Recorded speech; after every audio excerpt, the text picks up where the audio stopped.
We'll have time for a few questions, if anybody has any questions, and then we have canapes and drinks next door. So It's still too early for you to see correlations between the investment that you've made here and outcomes in terms of staff turnover and health outcomes with patients. That's a very good question. Yes, it is a bit early to say at this stage, simply because we know that our staff turnover rate is within the independent industry standard. It's certainly lower than what's in the NHS, but it's a lot higher than we would like. We have also found that staff that did not buy into the concept of service excellence and didn't identify with where we were going and what we wanted to do, either decided to move themselves along, or in some ways they were moved on. And the second part to answer that question is our recruitment strategy is not what it should be. We've moved a long way now to starting to recruit based on our values. So instead of just a normal interview and looking at your skills and asking you questions, we ask staff to, or prospective employees, to identify and why, how do they identify with our values and articulate them. And if we feel that they don't, we employ them. That's just slowly starting to come to fruition now. So it's still early days, but I am of the opinion that those that were going to be assassins of this program have gone. We're now in a lot better place than we were even 6 months ago. I'll take that answer the question. thank you. And there was a question. Yeah, I mean, thank you very much. It's really interesting. Sort of related, have you got any KPIs in place that you can measure the differences? Because you're talking about getting the compliments. It's very easy to put KPIs to hard stats for, okay, number of operations or whatever might be going through or successful. But from this point of view, the service excellence area, I find it quite difficult to actually hunt down on KPIs and want to put anything in place. Yeah, we do a couple of ways. The first thing we did is, before we started the program, which I didn't mention, is we did a staff survey, which was undertaken by Dale, and we collated the results. And at the end of the 5 modules, so at the end of 2013, we did another staff survey. And then we had a look at the difference in the shift in staff's beliefs, perceptions, etc. And I mean, I think Dale can, because he's independent to me, I can say all sorts of nice things, but perhaps you can let the audience know what you felt had been the change between the beginning and the end. So that was the first KPI. Yeah, I mean, well, we have to put some kind of benchmark in place to begin any process. So with either employee survey, but also looking at customer feedback and beginning to understand where the position of the organization is first. And then you will put various positions. Because you are very right, employee engagement is sometimes an intangible. And interesting enough, sometimes, well, this led from a conversation even David and I had once in your office. Yeah, even removing KPIs from it, I just feel something different. And sometimes I think that as a leader, that inspirational leader in you, when you are truly embraced and engaged with your culture and really truly understand your customer feedback, you'll know there's a change. So that's one thing that's maybe the intangible. But you'll always have to put some measures in place in order to look at budget and look at the viability of doing a project like this. So some of it is around employee engagement, looking at your recruitment and sickness rates is a very big one to look at. Because if you have very high sickness rates or long-term illness, that with engagement, those do drop. Because people are happy to be at work. So you have to find as many different barometers within your own business that you can determine in order that you're able to then measure them. But it is about constant measurement. I'm very afraid you look when something's working and not. So we did that. The second one we did was to help touch on sickness and absence, and our sickness rate was running quite high. And we put in place a KPI to reduce our sickness and absence rate to 2%. And that, when we talk to staff, really the heads of department about that. And again, that's impossible. How are we going to get from 2.25 to whatever it was about 2.3% or something, and to 2%. We showed them the cost of sickness, which is just the cost of the person being sick but being paid. But there's the hidden cost of actually backfilling not all of the posts, but many of the posts. So the figures we were showing them were slightly understated on the financial side. And we decided that we're putting together a corporate KPI, which was to reduce the organisation's sickness and absence rate to 2%. And I'm pleased to say that we actually achieved that and we took it from our financial year runs from January to December, but we measured this from the 1st of April 2013 to the 31st of March 2014, simply because we started the modules within that time period. And I'm pleased to say we actually achieved that, and we achieved it quite successfully, and it's made a huge difference. So I do go on to believe that that's part of what Dale says is true. Staff are happier to be at work and less wanting to take time off because they're not engaged. We've continued that for this year is to maintain our sickness absence ratio of 2% and if possible lower. And then the third mechanism which all hospitals use is you use an independent organisation to measure patient satisfaction ratios, and we obviously have the BUPA of one of the few insurers that actually give you that feedback too. And we set ourselves, which is slightly lower than I wanted, was an overall patient satisfaction ratio of not less than 95%. And that covers a broad range of about 6 indicators, things such as cleanliness and food and so on and so on. And I'm pleased to say again that over the period that we measured it, again we were consistent 1 April to 31 March, that we were sitting around about 98%, just under 98% as an average across all those disciplines. And so I don't say that categorically that is the true measurement, but those were some of the key KPIs we put together to measure the success. And the other one was the fact that it was mandatory to attend is a statement in itself, but to actually make it happen is a different thing. And with really the help of Bridge, where we said, because you've got staff coming and going, so some staff started after we completed modules 1 and 2. Well, what do you do now? You stick them in module 3, but they haven't got the message from 1 and 2. And so we had these catch-up sessions, which Bridge were very happy and able to provide with us. And so we set ourselves another target, was to say that by the 31st of March this year, 100% of our staff have to have been through modules 1 to 5. And without saying that we achieved it with give or take about 5 staff. And I think that was another remarkable thing, because staff first were apprehensive about going, to be honest, and then they couldn't wait to go. They all wanted to go. And I'm not going to blow Dale's trumpet, because we use others to deliver the program with Dale. And you get a mixed bag. Some staff love Dale, some staff love that person, some staff say, well, they both would. Any one of them. But staff started to want to go because they realised that it wasn't a training program. They weren't being given a manual to go and read and be tested. It was fun. It's interactive. They do stuff.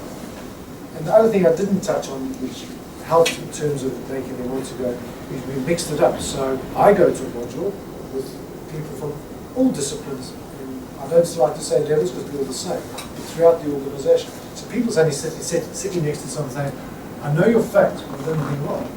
Where do you work? And so we suddenly had staff starting to talk to each other from all over. And that made another difference to I want to come. So those were the KPIs we've used. And I must say again, we've done module 6 and 7. And module 6 was probably a little bit difficult because we had a gap from finishing in about September, October last year. We picked it up again in, I think it was Marchish.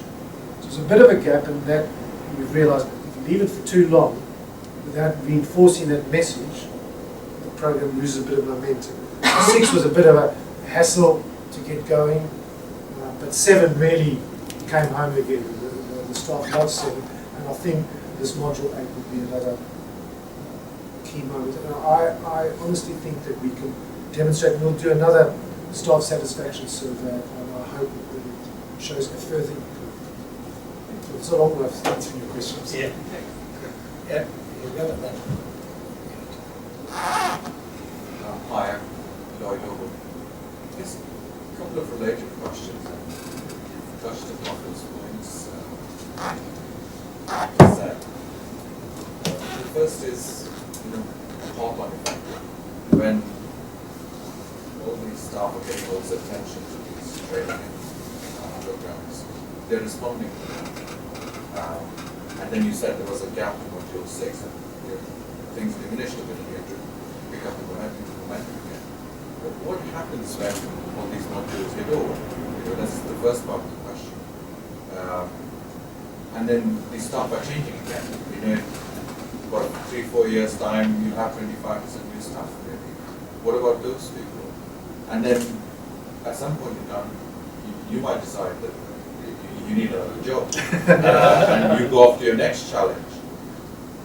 What are you going to do to ensure that the service excellence and the qualitative difference you're creating sustains itself? Good, very good question. I can answer some of them carefully. And I can address some of them as well to help. Your first or second point is really important. It's about we're coming up to the end of 8 modules now, and we have new staff starting now that have been through none of this. So we thought, well, how are we going to do this? And we decided that the best way to do it was to change our induction program. So now our induction program on day 1 of induction, and we try and get staff to be inducted within a week of joining the organisation. We were pretty bad. When I first was doing induction, I had staff there for 2 years and coming to induction. So what am I doing? So the first day of induction is a little bit from me about the organisation, our history and what we stand for, a little bit about our hospice, a little bit about our Catholicity. That's it, about an hour. And then the rest of the day, that first day, is modules 1 to 5, delivered by Bridge. So they all wrap it up into, they were 2.5 hours each, those modules, so now they're doing 5 modules in a much shorter space of time.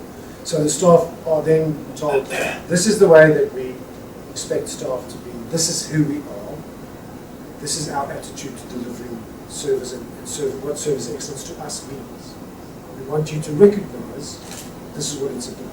So they kind of get inducted into, okay, we're in this program and we're running it.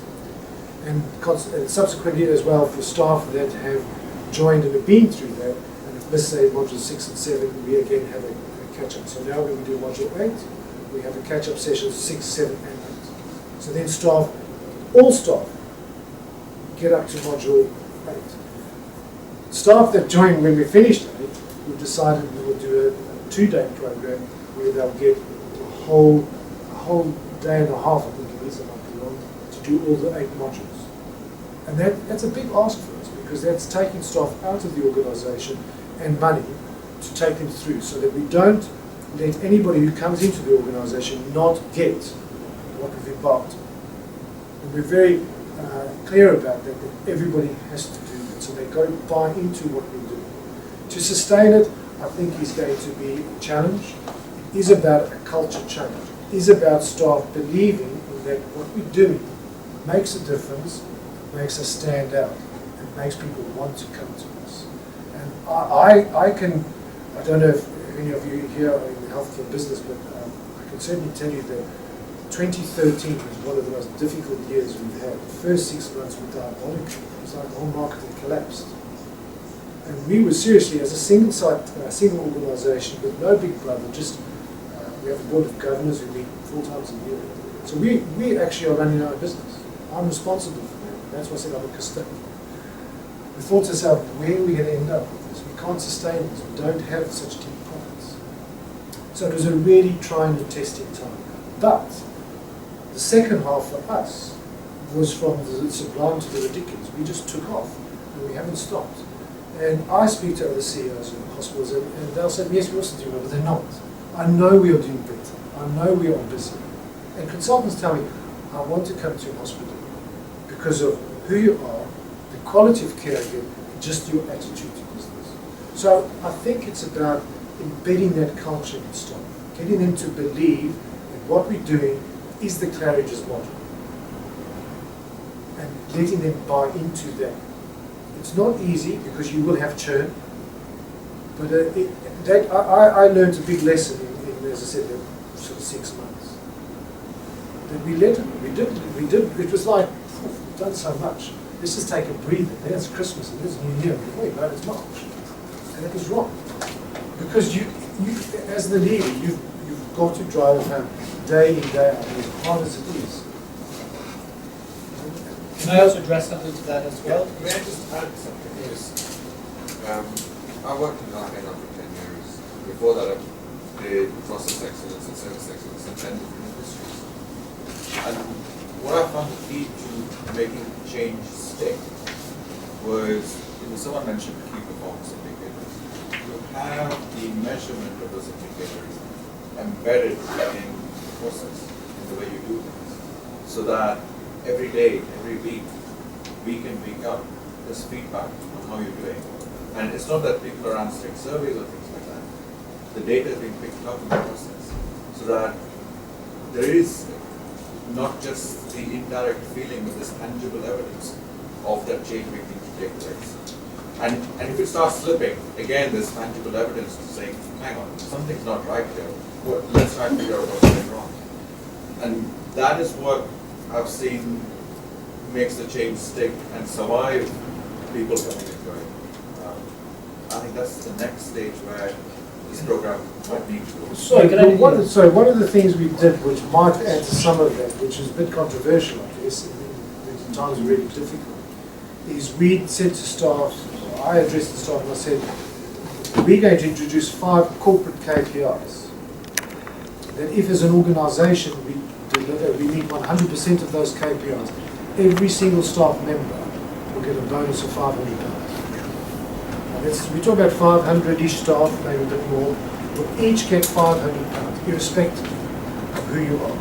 And those 5 KPIs, some of them I mentioned, was get our sickness absence rate down, so there was a bit of an incentive for them to do that.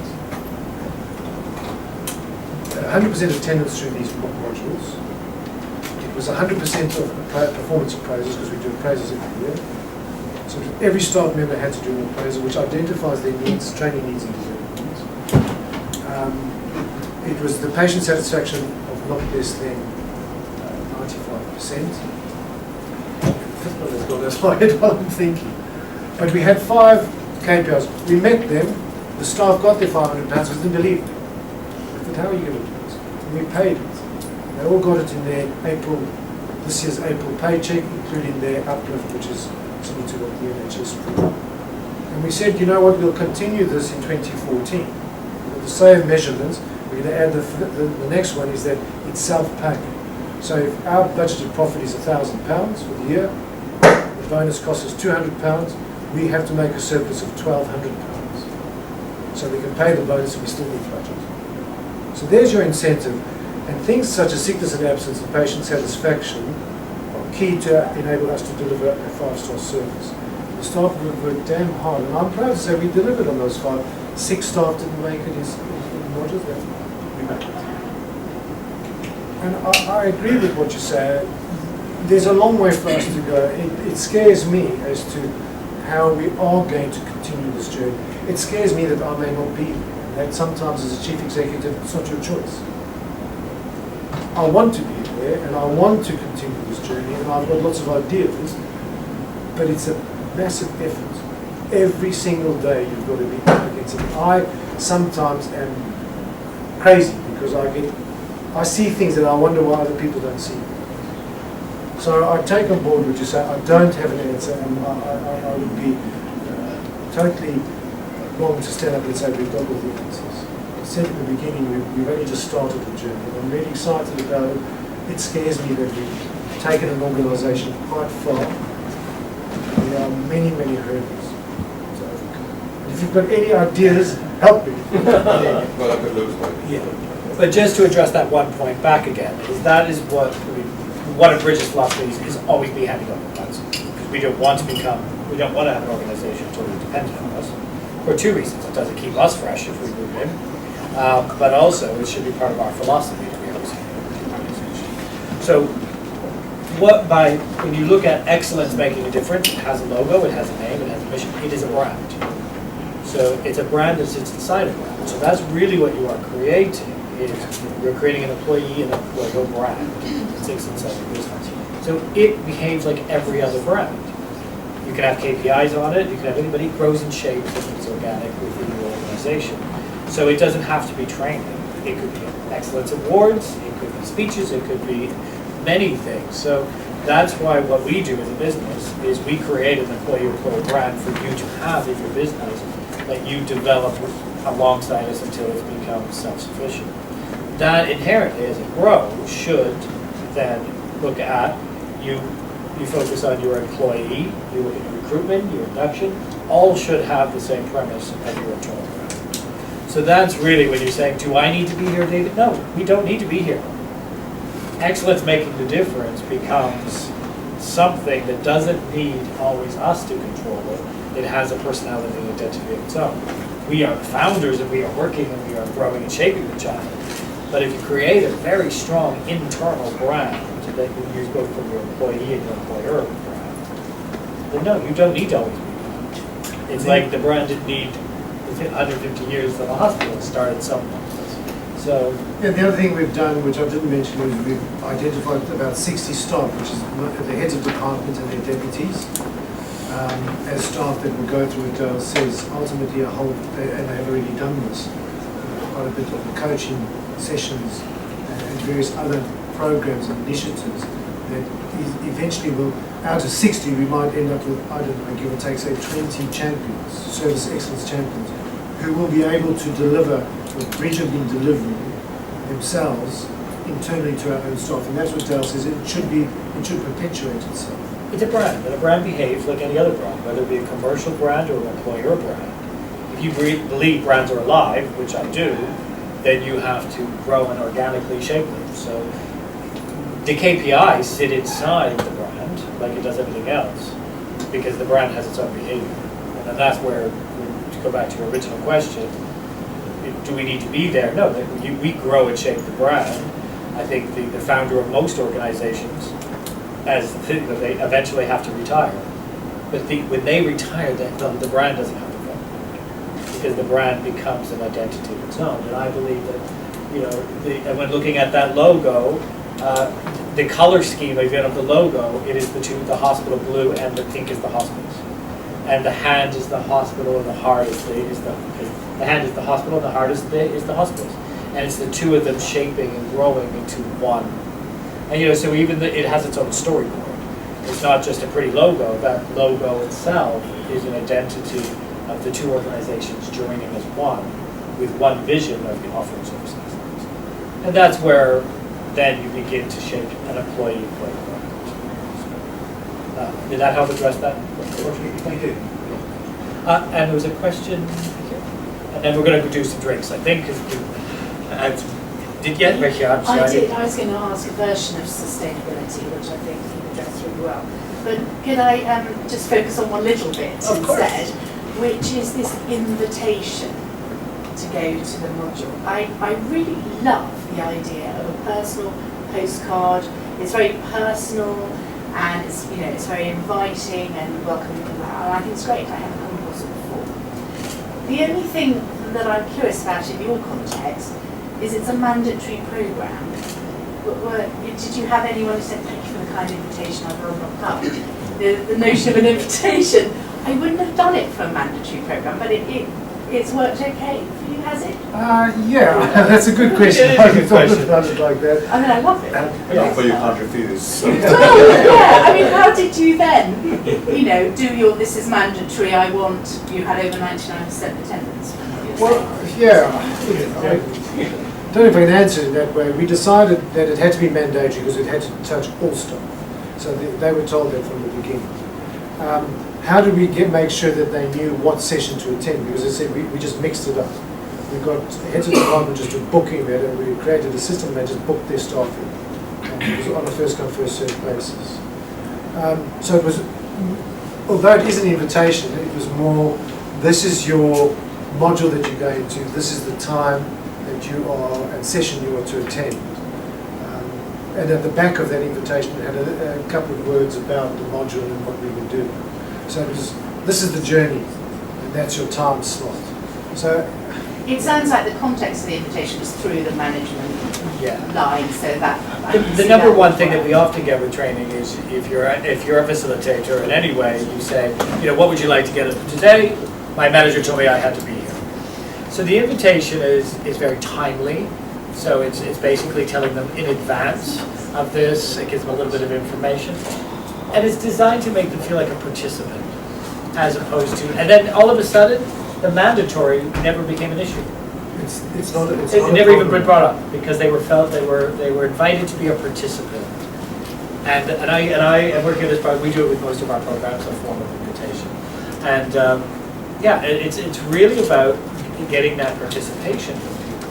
And interesting enough, with what David alluded to earlier, the first people in Module 1 who came had a different opinion as, oh, training and stuff like that. But that barrier broke down and down and down, and people were so excited to be coming and looking forward to the modules, because they were a participant in the building of a culture. Yeah, I think little things as well that can help if you want is, one of the things we did in the module, I forget what it was called, the survival game. Yeah. And it was Dale listed, I don't know, 20 objects that you had, and you were stuck in the desert. And you had to choose, I forget how you did it. Oh yeah, we had to choose some as a group. They had to decide what items they could only take, say, 10 of the 20. And they had to decide as a group which 10 they would take, and what was the most important to the least important. And that got through to staff so quickly. They said, you've got to go to this module and do this survival game. It's fantastic.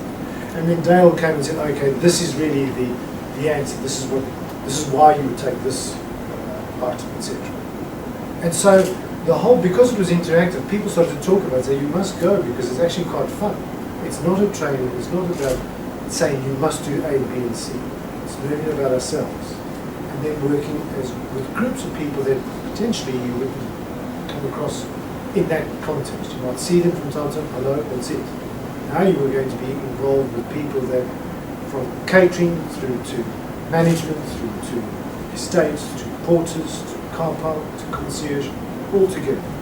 But it's also developing a program, because the complexity of a program like this, it sounds, we can talk about it, but it's being fun. Everything has to have a reason. And layers and layers and layers of deeper learning, and the subconscious is what we're working to.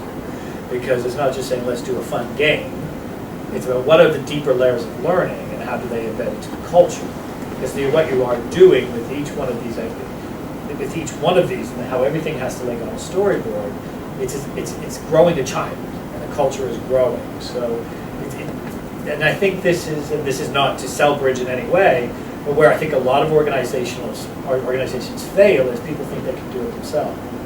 I would not be a doctor because I don't know medicine. I would not go and start digging around in my own teeth because I'm not a dentist. And I think a lot of people kind of miss the point of what is the specialism of employee engagement and culture. And that, whether it be me or other specialists, it's not about training. It's not about things like that. It's about truly understanding the organic movement of a culture and what you need to do to move it to the next level. It is a specialism. And I think that sometimes we all go, a lot of organizations go in for, let's throw some training at it and it will be okay. It requires storyboard after storyboard after storyboard before you can actually see what links to what in order for you to achieve the other. So it can be done internally, but it's not just let's throw some training at it. You really have to understand that you're moving a culture. And so one training program will do, and that's what we've experienced here, we've experienced it with this recent client in America, is culture does not happen overnight. And the director of sales said to me at a dinner party a couple of weeks ago in Palm Beach, she looked at me and she said, Dale, this exciting and fun, but it's been painful. I didn't realize it was so difficult to move a culture. People just think it's a bunch of training. Yeah, you're moving a culture. That's a difference. And I think that's something, and I'm moving a mindset in the belief structure. Training is for skills. It's not for growing a culture. I think that's what we've seen. It's an investment. Shall we grab drinks and some canapes and we can continue chatting in there? So the bar is right next door. Thank you so much, David, for your time. And obviously,